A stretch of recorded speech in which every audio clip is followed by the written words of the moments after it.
Okay, guys, welcome to Stack and Tilt Sunday Show. This is now episode 3. Thanks for joining us. If you're joining us live, myself and Rob, 10 p.m. here in Singapore. We have our guest on today, Billy. How you doing, Billy? Good, thanks, Nick. Thanks for having me on. You're welcome, mate. It's great to see you. Billy's from the UK. Whereabouts in the UK do you work, Billy? I'm just southwest of London, just in an area called Surrey. So yeah. just outside of London. But I actually work mainly just inside, so on the suburbs of London. So it's great to know. I'll post your details in the description afterwards because it gets asked a lot. The question: which instructors are in that area or around London? Yeah. So Billy's the man to see if you live in the London area or the south of England. Billy's the man you want to see. So thank you. Today we're gonna have a little chat with yourself, Billy. Find out a little bit about your career and how you got into Stack and Tilt. We're going to go through some different swings that you've been. Obviously, you're back to work at the moment. You've been helping students, which is great. Then we're going to open up the floor for some questions. So hopefully, guys, if you got any questions, just post them in the chat. We'll try and get through to them. We've got Rob, obviously, my co-host. He's been here every week. So thanks again, Rob. Afternoon and morning, depending on whereabouts you are on the planet. Thanks for joining us. Hey, Bill. I'm looking forward to this one, Billy. I'm likewise. definitely gonna learn. Every time I listen to you speak, I learn something new. Oh, fantastic! Well, listen, apart from being just good friends, I'm a Nick Taylor golf fan as well. So I feel fulfilled to get together with my friends, and I'm a follower. Thanks, man. Cheers to that. Cheers, pleasure. And for everyone who watches, anyone who watches my channel and you listen to the music on the intro and the outro, that's Billy. It's Billy's music. So I do tag you in all my descriptions, Bill. Make sure people know where it's coming from. It's all right. The royalty rate is very flat for you, Rob. Don't worry. So, Billy, I hope you've got your guitar to hand, mate. I knew I was going to get guitar after TK, went down the piano route. I know it's going to happen if I did get on. So yeah, and I think TK requested a song as well, didn't he? So I might have to, if I do play one, I'll have to play TK's request, I think. Hopefully TK's watching. Thanks, mate. We really good fun last week to have TK on. So maybe one week we'll have Stack and Tilt the band. What do you reckon? Well, but you do know that there is I know you do, but there is a Stack and Tilt band called the Grid. So it's just an underground musical collaboration that is very slow. It's evolving, but it's good. It's good. So who's in that? TK, yourself, John? Is John in it? I think we've got Timo. Timo? Yeah, I think Mike Manavian's in there. He's a good drummer. Okay. I think I'm going to get Mike on here at some point. If Mike's watching. Yeah. Mike, if you want to come on next week or a couple of weeks' time, let me know. Yeah, I think we recruited Wayne Yamaguchi as a bass player. He's a little bit of a master of the funk, I think, is Gooch. So he's I think he's on board. So yeah, it's just a little fun sort of get together. And you never know, it might evolve into something. Cool. So Billy, let's find out a little bit about yourself. Obviously I've met you a few times now at the Stack and Tilt camps. So I know a little bit about yourself, but just sort of give us a little bit of your background. So I know you've not been coaching your whole career, you've been teaching music as well, is that right? Yeah, well, I've been a golf pro 34 years. So I started out literally straight from school. I did it the old school way, and before you had to be 18 to go. So it was sort of mid-late 80s, and I went straight into the pro shop, straight from being a junior at the club I was at. You're showing your age now, Billy. Yeah, I am. So if you're good at maths, you can almost work it out. But yeah, so I did that, and obviously, like all of us when we first started, wanted to try and be a player. But my playing career didn't quite pan out as it does with many. But that was partly due to I think I won a couple of checks in my first year. I was thinking, here we go. It's game on, but very quickly I realised how good you got to be. And so where were you an assistant? West Byfleet Golf Club, in Surrey. Nice little track. A lot of happy years, and I think I got to reasonable standard. But very quickly, as I tried to get better in my playing career, I went down a few sort of rabbit holes in into, like, I think it's fairly common, especially instructors who levitate towards the stack and tilt system, as you know, we get into trouble. And I went on a few tangents, and my game sort of nosedived. So I won a couple of checks in the first year, and then after that, game nosedived. And really, I stopped playing quite soon after that because, you know, just was not making me happy. But I still enjoyed coaching, so I spent the next 10 years or so trying to research out why I found the game difficult, or what had happened to my game. And I learned, I had some people that helped me a lot, actually, and I did learn a lot, and I was craving a system, something, and I had a little way of working that was starting to help me a lot. And I was reading a lot, and I picked up a few of the books and different things that, you know, I think you should try and maybe research. But then I was sort of around about the early mid 2000 and sort of about 2012 through to the mid decade there, I dropped out completely and just followed my other sort of passion in life, and that was music. I fell out with golf. Really. Okay. What, coaching or playing or both? Or a bit of everything. I think it's all I'd ever done. As much as I'm back in love with the game again now. Back at that time, I think I got myself into a bad mindset with it. So I went and did music and spent some time and loved doing that. But it was a sort of a bit of an accident how I got back into golf, really. And there's a little story behind that if we have time to quickly go over that. We've got time, mate. Yeah, I was about to ask what reignited your interest. Well, I was literally at the last few years of my music fame. I mean, I literally wasn't picking up a golf club. I'm not doing anything. I sometimes had a little think about it once in a while. But I've got a good friend, Mike York. He's got a couple of academies in the south of the UK, and lovely guy, good friend of mine. And we were chatting on the phone. I was doing all sorts of odd jobs to try and keep myself going with my music work at the time. Yeah. And he said to me, well, if you ever want to come back to golf again, I'd have you. And I said, no, not interested at all. Not interested in the slightest. So that was sitting in the back of my mind. And then I paid for my dad and my brother to have a lesson with him. And he'd mentioned a couple of things. He taught a slightly different system, but there was a few similarities in the philosophy to the stack and tilt system.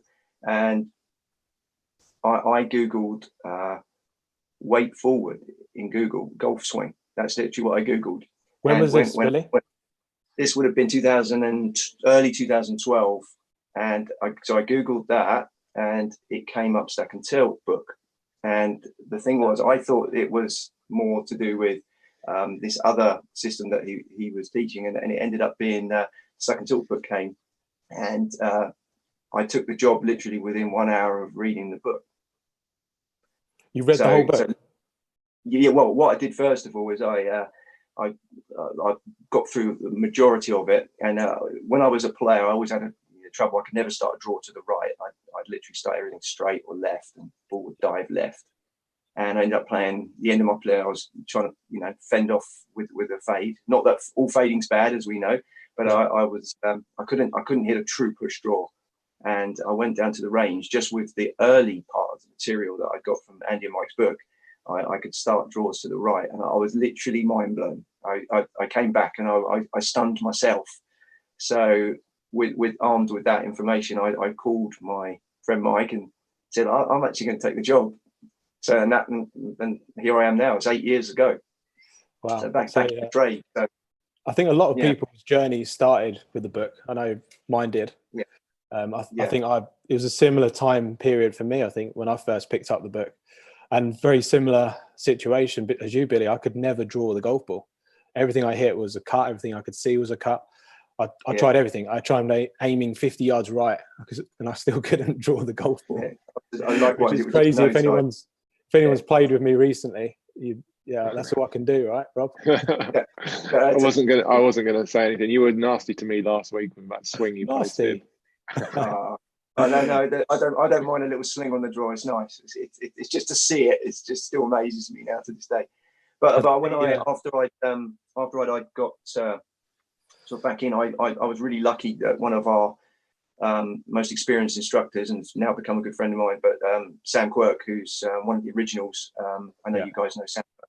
Sam was only 20 minutes around the corner to me, and became my my instructor before I joined the network. So I just literally, when I had some lessons with Sam, and he started to really help me understand the system and help my game, and I started to progress a bit faster. And then I literally that following May, the May of that 2012 or 13 it might have been by the time I made training, but then that was literally when I came on board. But Sam's very helpful to me, and he's such a quiet, modest guy, but he's one of our sort of most experienced. Billy's referring to Sam Quirk, who's based at the Drift in Surrey. I know a lot of guys that watch the channel have lessons with Sam, so Sam's awesome. Yeah, he's fantastic guy, and he's actually very close to me. So it's quite bizarre. There's not as many, they're a bit scattered in the UK where we are, but Sam and I are very close together. So I could never say it's just me in that area. It's always Sam as well. So because he's my mentor. So he's as good as you're going to get. So, and you've got Phil Bonfant down on the south coast. He's fantastic. We had that question actually last week in the chat. Someone asked who we got in the south of England. So we mentioned obviously you guys and Phil. I think so. You started your training in 2013. I think I started mine a year later, in 2014. Right. And I remember we met at training. I think that year, didn't we? Yeah. I remember that first session. I think Denise was there. Andy was there, obviously. I don't think Rob was there actually. The first session I did. No, I don't think. It was in the UK. I think I was in Portugal by then. Yeah, this was 2014, I think. And I remember Billy doing some demonstrations. I've still got them somewhere on my iPad. I should have dug it up, but I found some other stuff instead. It was good. That was good year. And then Rob came over, did training one year as well, didn't he? So I think it must have been the year after. I think Rob came over. We did it at the Buckinghamshire, I think. That's right. Yeah, we did one at the Buckinghamshire when Lewis Atkinson was the head pro there. That's right. Yeah. I remember that. Yeah, that was a good one. We could have said Lewis as well, couldn't we? But he's in Seattle now, I think, isn't he, Lewis? So he's not. Yeah, he is. Yeah. Awesome. So, Billy, how's business at the moment? Have you been teaching much, or? Well, obviously, caught up in the lockdown, so golf was non-existent for a while, and my primary site is studio based, so and that's attached to a gym, so has made life really difficult, and it still is. But our good friend Zane Scotland, who some of your listeners might be familiar with, he's a great player and coach. He's got a teaching bay out at Bletchingley, which is a little bit of a journey from where I'm originally based, but he's got a nice little covered bay, but outside range access, and I'm using that a handful of days a week now, and that's been fantastic. So I'd started coaching. I've been coaching the last couple of days, and the week before that, just did a day. Start building it up again. So cool. Did a little bit of online break, a little bit, but it's that's a different thing, isn't it? And you've got to get people used to do it, and sometimes it's whether people have got hitting facilities at home, that kind of thing. So I think certainly there's a lot more instructors these days working online. I think it's if you want to work with a particular instructor or a particular style of coaching, I think it's accessible now with technology to be able to have lessons online. I know Rob works online. I do quite a bit online as well, especially at the moment. We've got a fair bit of downtime here in Singapore. So it's a great time as well. Yeah, I noticed with Zoom now and all of these kind of mediums, as you can do the share screen, you can actually do the analysis live as well, can't you? Which is great. Yeah. It doesn't have to be a pre-recorded voiceover. So I find that really useful. Doesn't always get around the ball hitting part, but it gets around the analysis part. You can be more interactive. So I think it's certainly enough that you can get done over the internet for sure.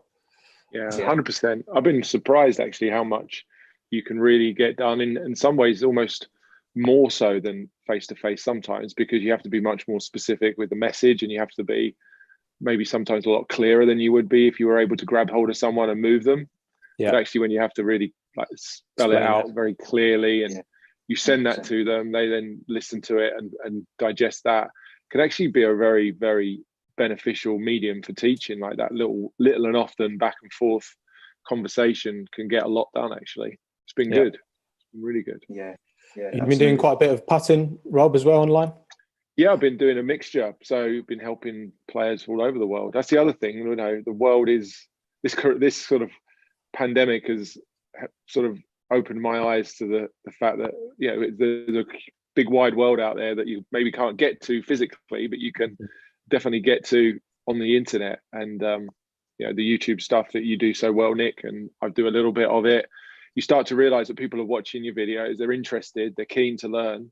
And if people want, you know, with a few questions in the chat already there, I see about instructors, where they are and who people can go and see. I think if you haven't got somebody close to you, reach out to someone from the network who you know like the sound of. If you've watched some of their videos on YouTube and you like the way they present their information, you should get in touch, because you can often get a lot more done than in a lesson. And I know people in America in particular who travel a long way they'll drive a long way for a 1 hour lesson, which they may only be able to do once every 2 weeks or once a month.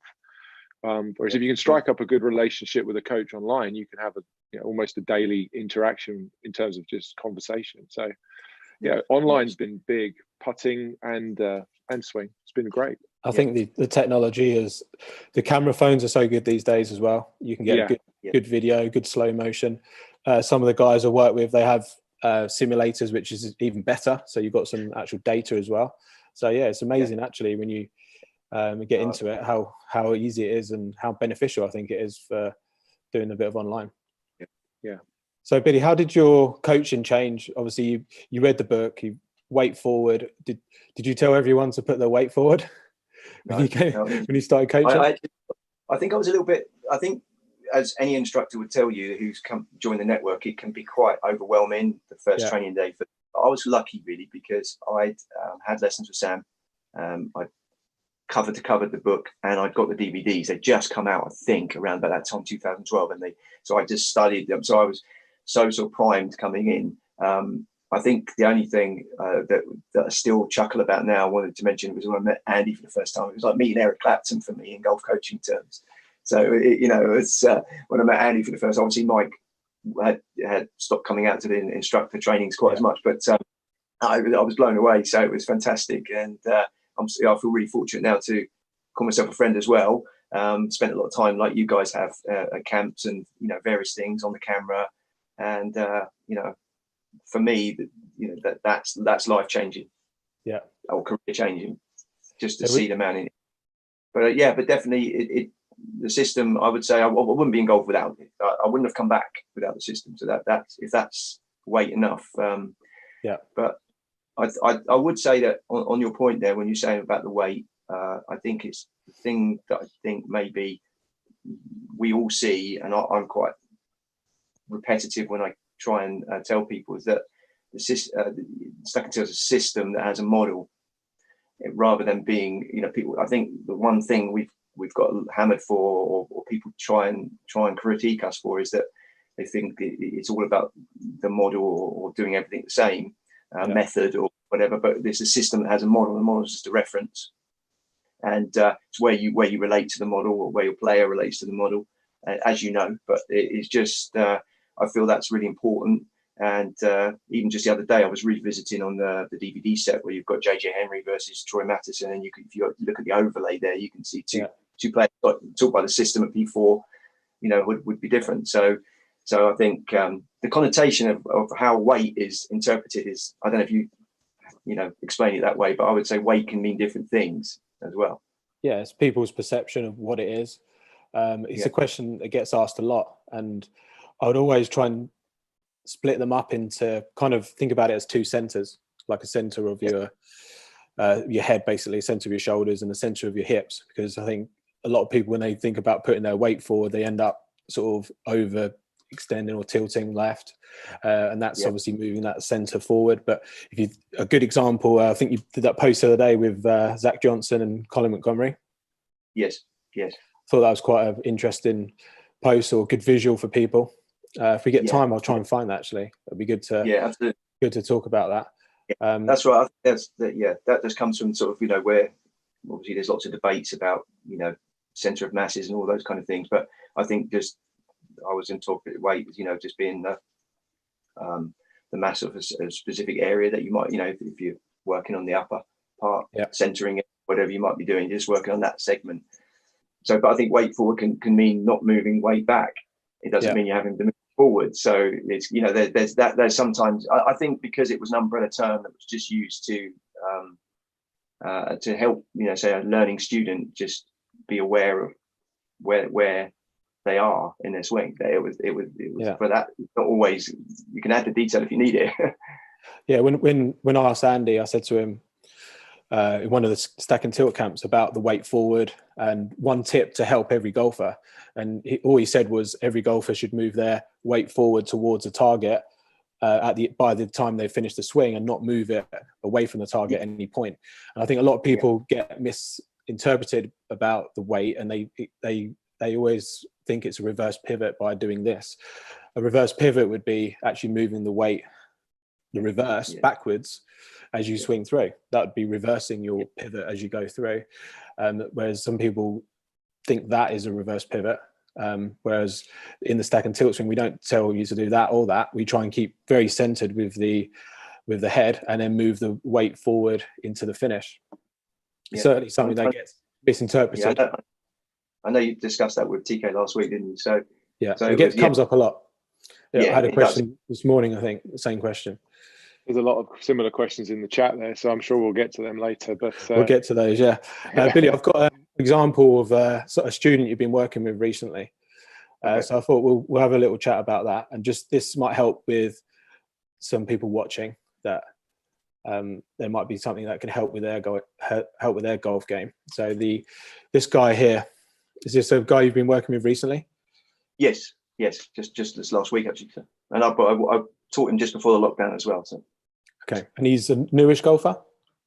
Yeah, this guy's quite incredible actually, in terms of he hits it like a single figure handicap. He's only been playing a year, so even with the swing on the left, he still hits it pretty good. So he's a football coach, so he's quite athletic, you know. Yeah, but I think he's just, you know, really keen. Yeah. So just explain to the guys that are watching, because people might be watching this and might not be sure which is the before swing or the after swing.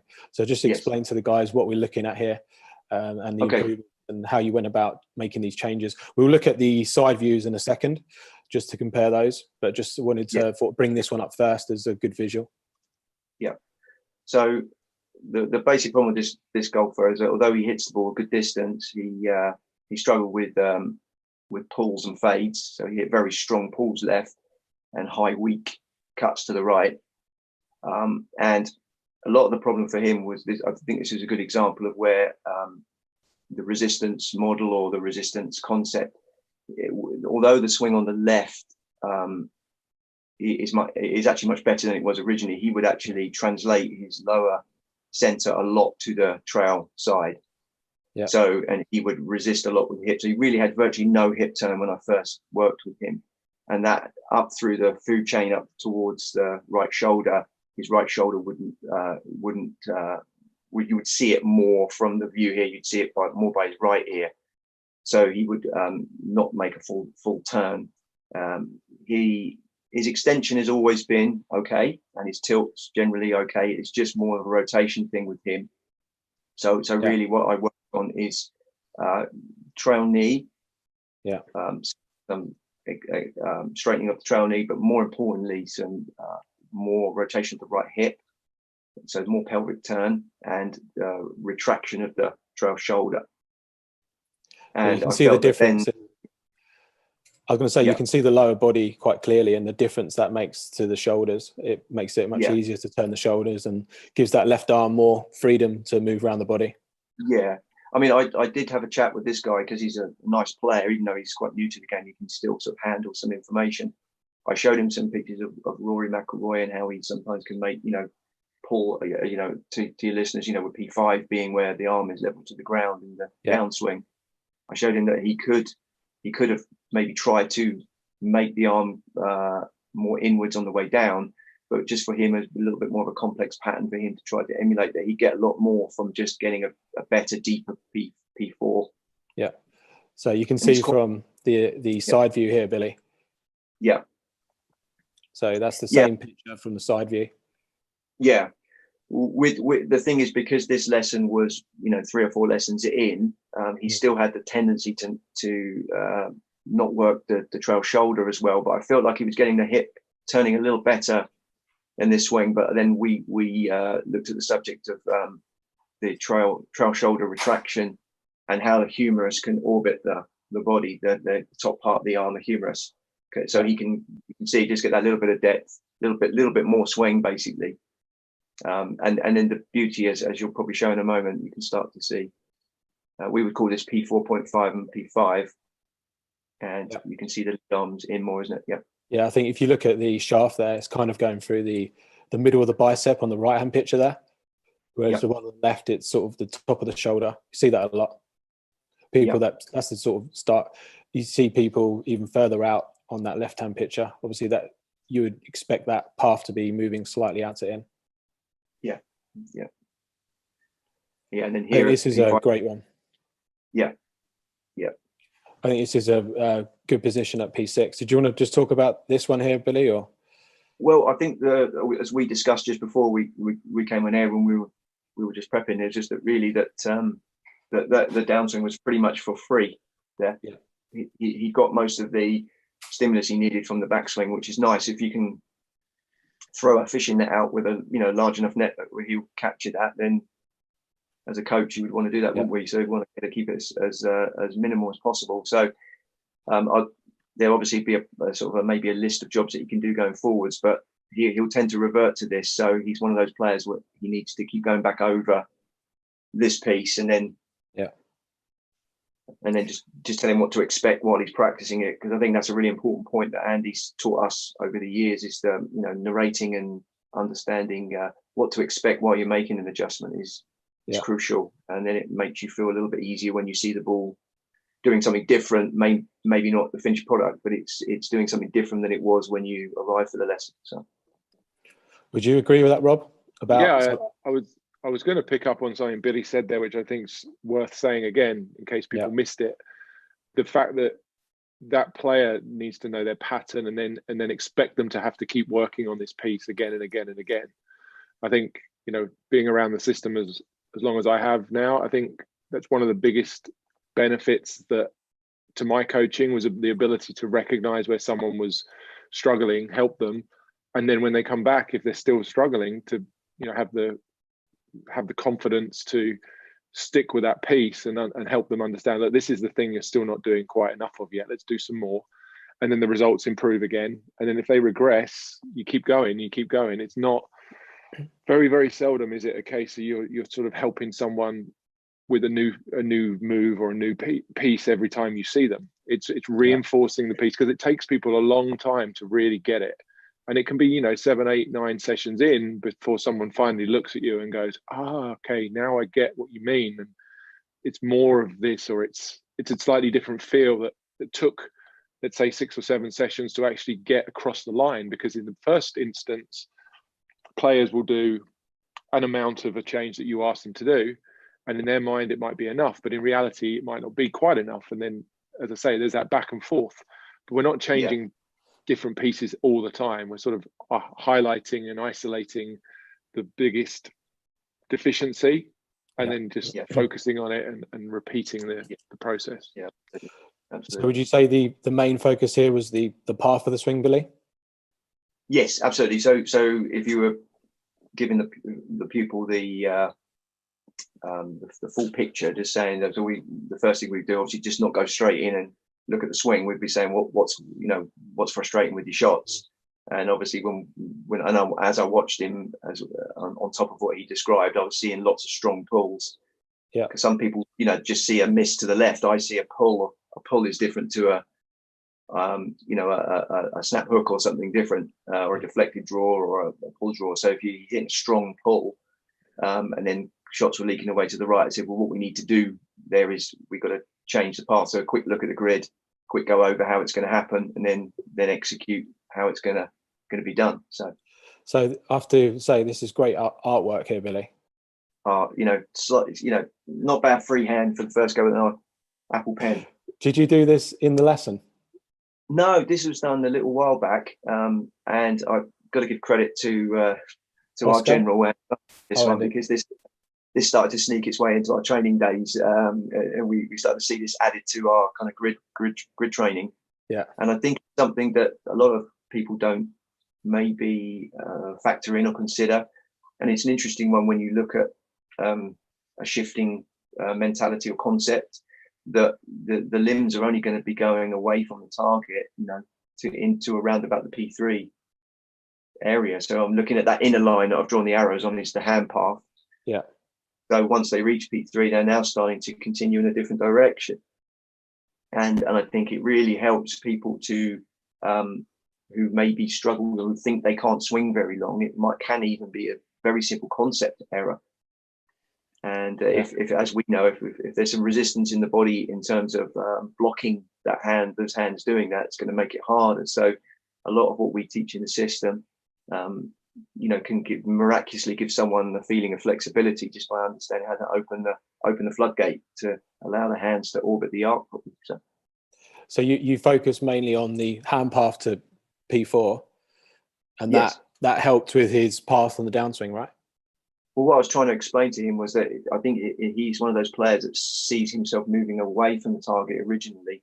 Right. And even as we know, even if you had a student that did move from P1 to P3, they were a little bit of a shifter, and they could still reach a good P4 if they understand how to move from P3 to P4. So there would always be a compromise there, but more efficiently, I'd prefer it if they didn't. But it would be a better way in my mind, to do it. So with this golfer, he would just kind of, as he reached P3, maybe 3.5 or 3/4 backswing for in lay terms, he would start jamming up. The right shoulder wouldn't continue to retract. Right hip might have stopped its rotation. So he really is maxed himself out, and thinks that he said to me, first thing he said on lesson 1, I don't swing very far back. He said, it's a flexibility thing. And I said, well, no, I think we just need to understand how you do it. Yeah. I think that diagram, I just kept it on record. I'd sketched it out for a pupil probably a couple of years back and just kept it as a little one I go to. I was hoping you did that during the lesson. I would have been very impressed. Well, I'm a bit more of a slide man these days. So rather than, I leave the artwork to Darren Hopwood. So he's the best at that. Oscar's pretty good. Oh, Oscar's good. Yeah. Oscar's really good. I remember him on his really iPad. Good, yeah. I've got some pictures of Oscar somewhere doing that on his iPad. But that was, I like that. That's good. That's a good visual, that one, with the grid. Because in the bays at Golf Tech, where me and Rob are, we have our grid on the floor. But obviously, he doesn't explain that the hands are then working back around. So that's really good. Love that, mate. Yeah. Really good. Yeah, it's a good visual, that one, Billy. I like that one a lot. To explain that last bit of the backswing, get the depth. Yeah, absolutely. And that's where, you can see that. I think one of the things we learned from our anatomy training as well, through Andy and Dr. Bush, is that we can you can look at sometimes where maybe there might be a blockage in the learning of the concept of the player. So you can see how they may have got the hip better, but they may have not visualized the shoulder. So you can sort of zone in on where they still need to work. So TK has just entered the building, gentlemen. We should say hi to Thomas. Hey, Thomas. Hi, TK. How you doing, mate? I did say earlier on that we should get you on with Billy and the other guys and with the grid. Would you call it the grid band? Is that what it's called? Yeah, pretty much that. Although TK is prolific with his input on the grid side, but the rest of us are a bit lightweight on how much input we bring. So. Oh, do you have any grid tattoos, Billy? I don't. No. I'm sort of baseline. Yeah, I haven't got anything to show. Okay, so I thought I'd bring these pictures up here. So this is Valde Este. This was the last camp I went to, which was November 2018. And I was Billy was my roommate that year. And he did a really good job. All I remember is you being on that camera and that picture there on the right with the, with the wide stance. Spiky hair there, didn't it? Yeah, I thought there were some great pictures, and obviously you spent a lot of time on the camera for Andy. So just want to let us know, the guys watching, what that was like and how much you learned from that. Oh, I mean, it's one of those priceless experiences. It was there's a lot of work in terms of that. When Andy knows he's got you on the camera, he works quick, so you need to have your gear has got to be up to the task. He likes to grab everything, so there will be a lot of footage. I had I called it I think he called it sort of home base or space station or something upstairs, where I had all the plugs and chargers and everything going. But but yeah, just it was really, I think what my biggest take from watching Andy is adaptability, and anyone that would ever think of the stack and tilt system as a method, they did need to sit and watch Andy coach for a period of time, because he would do one lesson and he'd be working on a certain topic, and then he would literally be doing the polar opposite area with another pupil. But just the way he structures a lesson, the way he narrates it, and the confidence, I'd see it as like a surgeon. He would make an incision, go in, do the operation, stitch it back up afterwards to bring that session to a close, and it just as if it were, no sweat. It's just the experience and the knowledge of what's going to happen, his expectations. He knows what he's doing. What he's doing is going to affect the golf ball, and if things don't quite go to plan, he would know what to do next. And I think as an instructor, observing that is gold, isn't it? Yeah, he doesn't get any.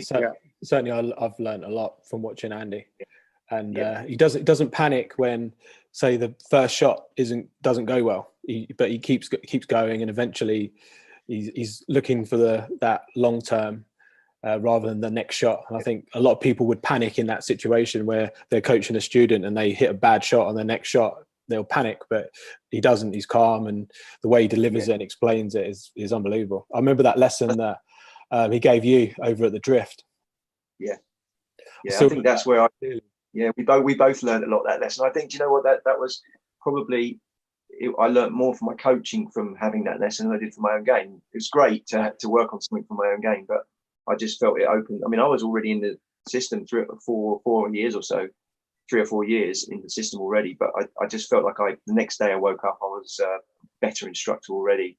And I think that's where we discussed the narration, managing the expectations, so that if you say to people when you're working on this, you might thin a few shots, we would expect that. Yeah, you know that then that puts the pupil at ease, and they have confidence in you because you predicted the outcome, and then you start to zone in on that outcome once you've fixed that first piece. So it's just that strategy and that sort of surgeon-like precision is what makes him the golf coach he is, I feel. Yeah, and therein lies the value of the system, isn't it?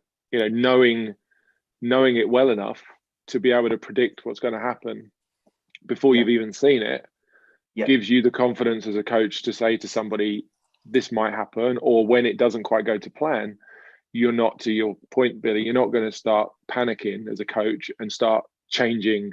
Yeah. They've shanked a couple of balls, or they've topped a couple of balls. It's like, the student looks unsettled.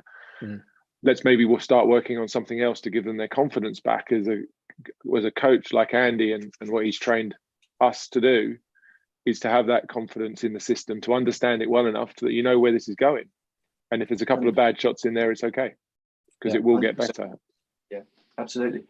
And I think that's why observing Andy and spending some time with him is so good, valuable for us. And it just helps us to because you can learn the system and the coaching processes, but just the application that you have to put some time in, don't you? We know that. So yeah, Peter, I've just brought these pictures up here, and I can see Timo's trying to get the projector working down on the floor there. But this was part of Dr. Bush's anatomy presentation. Is that right?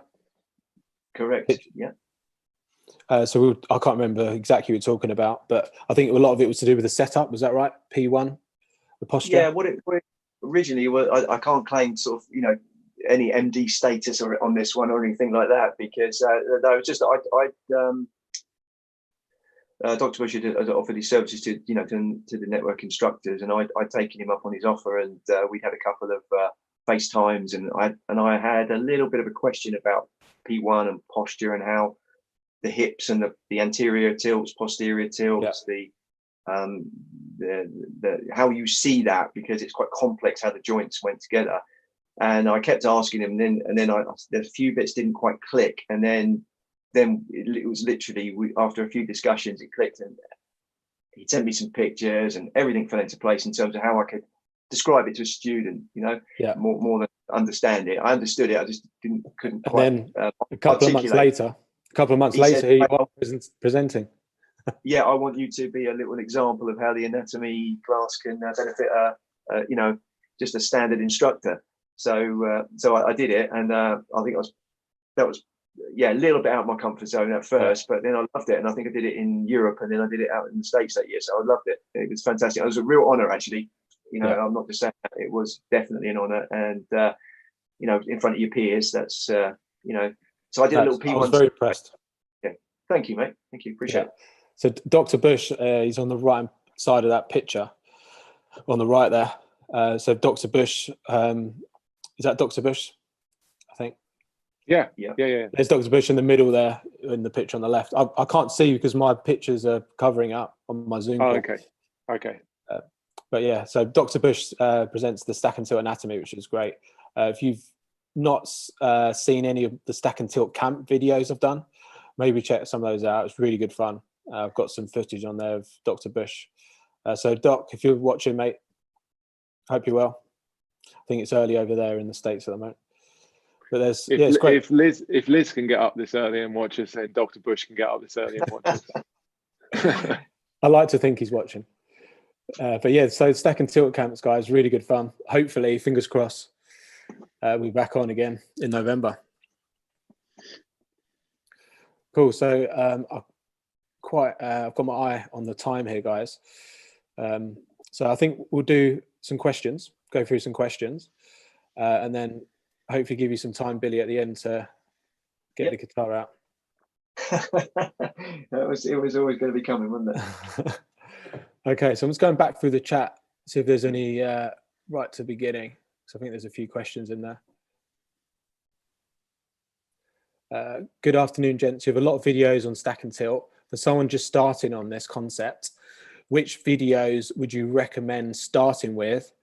Thank you. So I guess that's aimed towards myself and Rob. I did do a series recently on learning stack and tilt, part 1, part 2, and part 3. So I'd suggest watching those.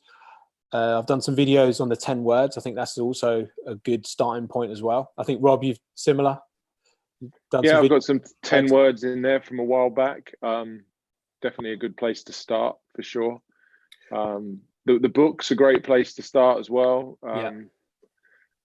And trying to connect with an instructor, because depending on your motivation and what you sort of need to do and why you're learning it. I mean, if you're literally trying to improve your golf as a player and not necessarily develop too much of an understanding of the golf swing technique, then reaching out to an instructor and just getting help with your swing will speed up the process, because they'll be able to help you identify the piece that you need to work on the most. So it's difficult to say exactly what's best for you to start, because we're not sure of what your biggest sort of deficiency is. So if it's a golf swing performance related thing that you want to improve, try and reach out to Nick or I online, and we can help you with your swing, or find an instructor close to you. If it's about developing your knowledge, then it's watch Nick's videos on the recent series, read the book, get the DVDs. Yeah, I think if you go onto the Stack and Tilt website, you can go onto the online academy. You can sign up online and you can watch the DVDs as well, because the DVDs are great. I'd certainly suggest watching DVD 1 if you're just starting out. Yeah. Andrew, I've been playing for 12 years and discovered Stack and Tilt 2 months ago. I've never been able to hit a draw in my life. Yeah, same here. And Billy as well, until Stack and Tilt. I now draw 90% of my irons, but I can't quite get the driver working. Any tips? I know we had this question last week, I think, but this question is repeated about 4 times in the chat. So I think it's worth giving it some airtime tonight, and then maybe trying to deal with it in a video this week. It's given me something to go and do. You stole my idea. I was already going to do that, but anyway. We should both do one and see how they compare. Yeah. So Billy, who wants to start? I think Billy could be what he would do with a student maybe that's struggling with their driver. What issues do you tend to see? Well, I mean, if most of the time it would be maybe a grid thing, so where they're getting the ball position on the grid, even though it's a setup thing. A lot of the problem could be just global with their swing. So they might have a problem in their swing that's transferring over the driver, but because of the difference ball being on the tee, they tend to start to move the ball way off the grid, locations where they can't now predict the ball flight. So that would be the first thing. And I think the other thing is the myth of, you know, if you're keeping your weight more forward or more centered, that's going to give you too much descent. We know that's a myth, because there's lots of mechanisms in there that we need to do. But I would say one of the things would be, first of all, most important thing if a player is coming outwards at P5, steepening the shaft, be working on P4 plane work, sort of swing plane work, and then the extension piece through to P9, 10 would be the part, because that's the shallowing piece, which golfers often need to learn. So for me, that would be the two things: just checking that there's no problems in the path, and secondly, making sure they've got the extension piece. But it's the one time where I think the grid becomes, I think with the iron, you've got a little bit of buffer because you can change the ball positions around, but with the driver, it's important to make sure that they're correlating to the grid. So. Yeah. I think the first thing I would say is try and reach out to an instructor as well. If you're struggling a lot, because sometimes it's just answering over a question is hard to do sometimes. I know Rob mentioned the shallowing pieces last week, because I think one of the things that gets criticised, I've heard from people that are learning stack and tilt or been told not to, is that stack and tilt is not good for the driver because it's too steep. Well, I think I've measured my swing in the GC quad, and it's usually about, my angle of attack's usually level, sometimes one up, sometimes one down. It's never really much downwards a lot. And when you look at the tour players, they're 1.5 degrees, I think, downwards on average on the PJ Tour. Yeah. So I think my swing is shallower than the average PJ Tour player, is what I'd say. Yeah. I think reach out to an instructor, maybe even to one of the guys online, and try and get some help with the driver, because I think there's so many options there, isn't there? It could be, you know, like Rob said last week, I think it's one of those ones where you need to see the swing as well. But it depends on what's happening with the irons as well, doesn't it?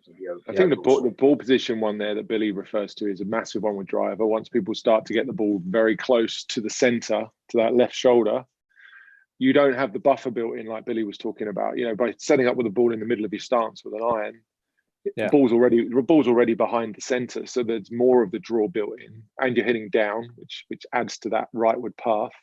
Yeah. Once you move the ball towards zero, towards the left shoulder or to the left heel, there's less down built in, there's less out built in. So it's no surprise that people struggle to draw the driver if they don't fully understand the grid, or how to keep the center of the swing more forward on the downswing by moving the hips forward more, and then extending. So it can be a misunderstanding, but there's also a slightly different swing. I think some people say, is the swing the same with the iron and the driver? I'd say no, it's not. I mean, the concepts are similar, but it's not exactly the same. You need more extension, more tilt with the driver on both sides of the swing. Yeah, I agree. I'm just going through the comments here. Almost every other one's about the driver. We definitely need to do a driver video. Yeah. But I do think you can't answer all those questions in a video, because you just don't know the individual's issue. Yeah. So many people get into stack and tilt, put their weight a little bit forward, misinterpret that with a slightly steeper swing sometimes, which, as Billy said, you know, you can get away with that with a 8 iron or a 9 iron. You can have a slightly steeper descent, and it doesn't, in fact, it helps you. All of a sudden you start hitting the ball first, you take a divot after the ball, everything feels great. But if you're taking that same sort of swing into a driver, you're going to have big problems. So get yourself looked at, find an instructor close to you, or reach out online and get some help. Do we know if you've got any instructors in Ireland or Scotland? Questions. I answered Stephen. I answered one of the questions about the Scotland question. We do have a couple of guys in Scotland. I can't remember exactly where they are sort of geographically. Got Neil up there. I think they're Glasgow area. Yeah, unfortunately, Ireland, we lost a good friend of ours, Stephen Ennis, a couple of years ago. He was taken far too young. He was our one and only guy in Ireland. We don't have anybody else in Ireland right now, unfortunately. So, again, if you're limited by your geography, use the online option.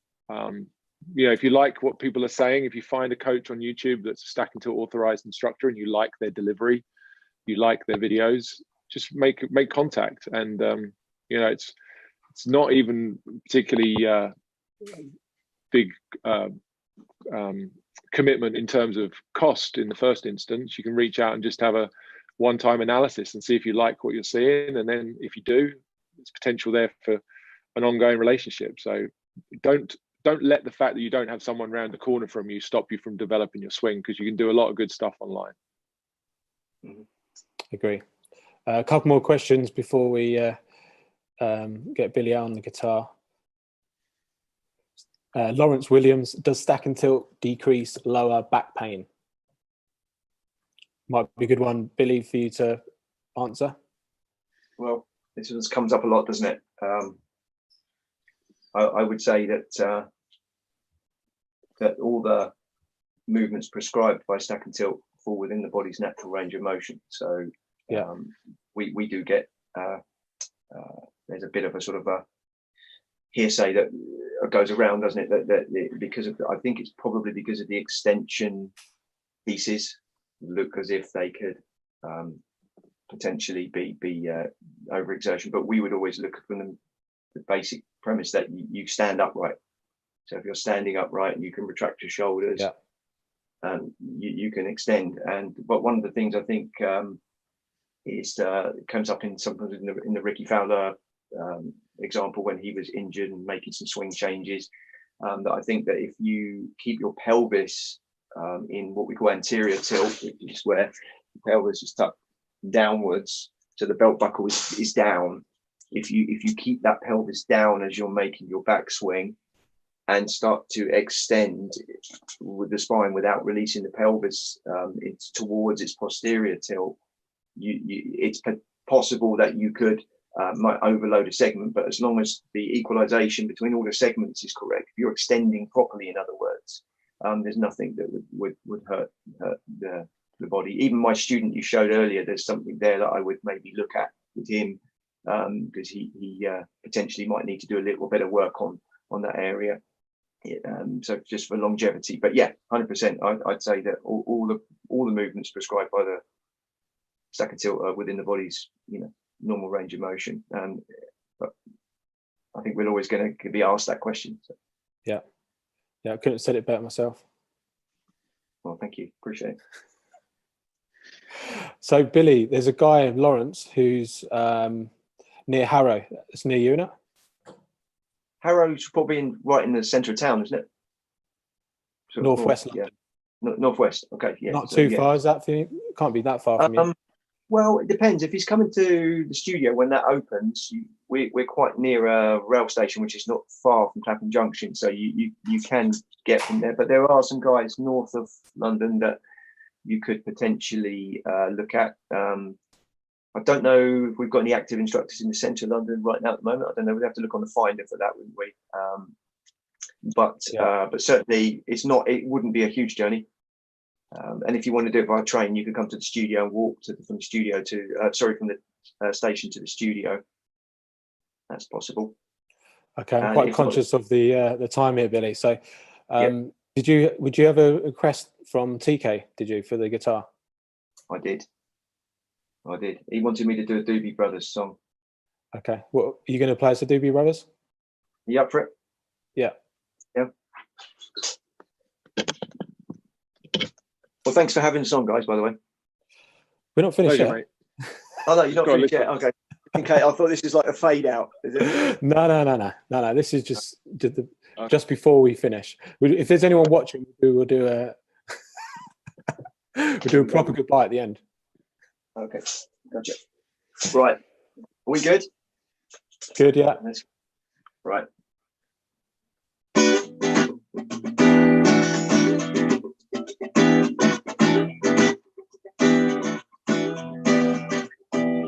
Turn around the corner, half a mile from here. See that long train running, watch them disappear. Without love, would you be right now? Without love,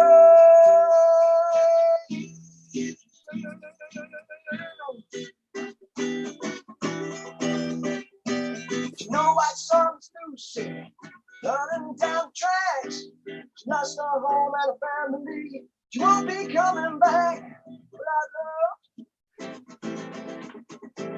would you be right now? No, no, no,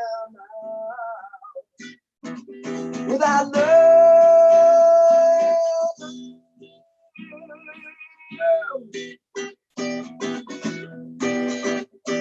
From Illinois Central to Central Southern Bay, keep on pushing, mama. Don't be running late. Without love, would you be right now? Without love,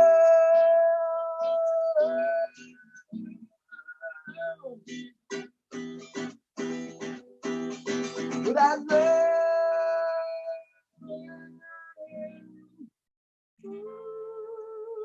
Would you be now?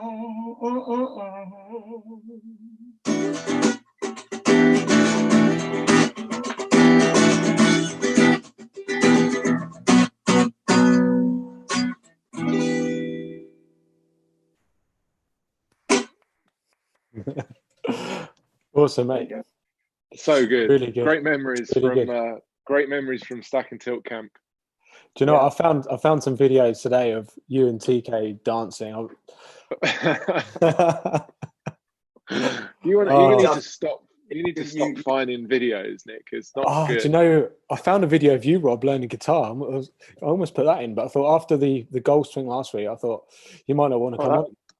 Yeah, one thing that's just amazing about the network really of instructors is I think number one, there's so many musicians in the network, which made me feel really at home. But the second thing is some good friends for life. I mean, everybody's there's a good bunch of people. So I'd like to say hello to anyone listening in as well. So yeah, I think there's a lot of guys listening. So just give out a shout out to some of the Stack and Tilt guys.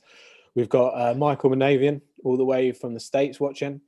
We have Clive Jenkins from Germany watching. We have TK, obviously, who was on last week from Sweden. Who have I missed? Have I missed anyone else? Yeah, Michael Dieters was up the top. He was watching. Oh, from the States, yeah. Hi, Michael.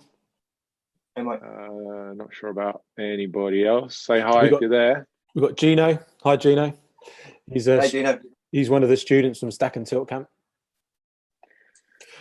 Someone's put in the chat here, we should do a Stack and Tilt camp UK. Well, I was just actually looking at the possibilities of that on behalf of Andy. I've just had a quick inquire around, and then obviously the crisis came, so I wrote that off. So that's something that I've definitely put it forward to Andy. So from my point of view, watch this space. I think on that one. Yeah. I think we've got through most of the questions. So first of all, I'd like to say thanks, Billy, for joining us. It's great to have you on. Great to have a friend on and someone that can talk about the golf swing, and you're an expert in what you do, mate. So it's great to have you on. Thank you. Appreciate it. Well, likewise, and I really appreciate you having me on, fellas. I'm looking forward to it. So thank you. And just for everyone watching, Billy's a fantastic guitarist and musician. He's an even better golf instructor. So don't hesitate to, if you're anywhere near Billy in the UK, you should do yourself a favour and get down to see him. Steve said in the chat we should get Andy on. Hopefully one day, Steve. That would be the we are working on it. I promise you. I think if Michael Manavan's watching, I think I'd like to get you on, mate, at some point. That would be great to get you on. I know we've got a couple of guys lined up in future weeks. So Rob, hopefully you'll be on joining me next week. I'm here, man. Awesome. Yeah. Unfortunately, myself and Rob are still in lockdown in Singapore. Hopefully that will change in the near future. We had a bit of good news this week, so hopefully we'll be back coaching again very shortly. But for the meantime, we'll be still trying to do these live streams on most Sundays. If they go down well, we might continue after the lockdown. We'll see how it goes. But Billy, I'm sure we'll get you on again at some point. Like I said, we'll get the Stack and Tilt band on again. That's a great concept, guys. Thanks for doing it. Appreciate it. Awesome, mate. So thanks, guys, for watching. Thanks, everyone. Hopefully we'll see you guys next week.